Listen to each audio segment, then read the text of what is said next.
परभणी जिल्ह्यातील गंगाखेड येथील माजी जिल्हा परिषद सदस्य व जिल्हा नियोजन समितीचे सदस्य ज्ञानोबा वावडे यांनी विकास कामना निधीसाठी वारंवार पत्रव्यवहार केला. मात्र पालकमंत्र्यांकडून व जिल्हाधिकारी यांच्याकडून त्यांचे पत्राचे उत्तर न मिळाल्यामुळे अखेर त्यांनी जिल्हाधिकारी कार्यालय येथे आपल्या मुलासह आत्मदहनाचा प्रयत्न केला. घटनास्थळी पोलीस उपस्थित असल्यामुळे मोठा अनर्थ टळला. पोलिसांनी पेट्रोलची बॉटल जप्त करत जिल्हाधिकाऱ्यांशी संवाद साधत मध्यस्थी करून लेखी आश्वासन दिल्याशिवाय जिल्हाधिकार्यालय सोडणार नसल्याचे ज्ञानोबा वावडे यांनी अधिकाऱ्यांना धारेवर धरले होते. मात्र पोलीस आणि प्रशासन दोघांच्या मदतीने ज्ञानोबा यांना कार्यालयात बसून ठेवले आहे व शेवटी जिल्हा नियोजन अधिकारी हे लेखी पत्र देण्यात येणार असल्याची माहिती मिळाली. पैसे खाऊन दुसऱ्याचे काम करायला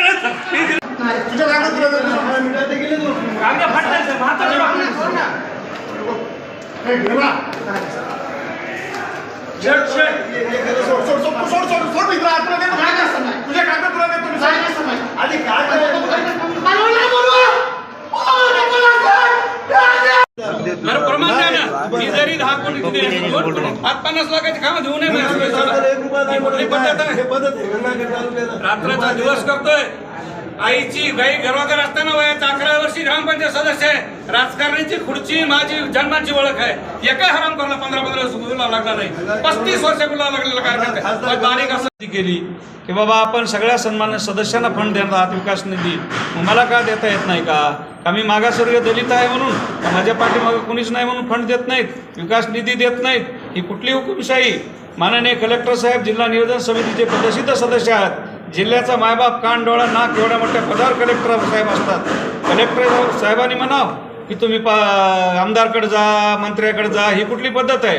तुमच्याकडे आम्ही मागा आलोच साहेब रास्त किंवा जे काही निधी विकास निधी देता येईल तेवढा द्या, सगळ्या सदस्यांना देतात तेवढे मला द्या.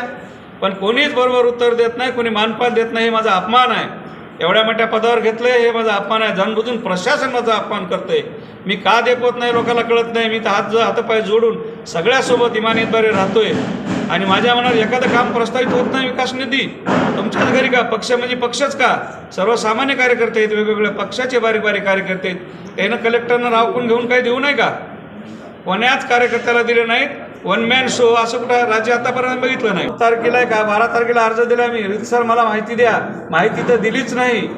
परंतु तुमचे हे कामं प्रस्तावित करतो ते कामं करता येतील किंवा करता येत नाही असं कुणीच कळविलं नाही. त्याची कामं मागितले, CC रोड मागितला, नाली बांधकाम मागितले. गाववाईज नगरपालिका गंगाखेड येते 6 वार्डामध्ये कामं करणं गरजेचं आहे. म्हणून मी ती विनंती केली, पत्र दिलं. 4 वेळेस पालकमंत्री महोदयाला 4च्या 9 वेळा भेटलोय, तरी त्या पालकमंत्री महोदयांना काही दया आली नाही.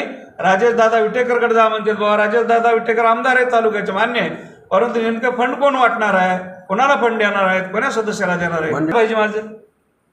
मला ते मी पत्र दिले त्याप्रमाणे कमी अधिक जास्त सगळ्या सदस्याप्रमाणे 10-5 कमी येऊ द्या, परंतु मी सदस्य या नात्याने माझ्या पत्राप्रमाणे कारवाई व्हावी. अन्यथा मी खरोखर जीवन संपवणार आहे. वाचून उपयोग नाही.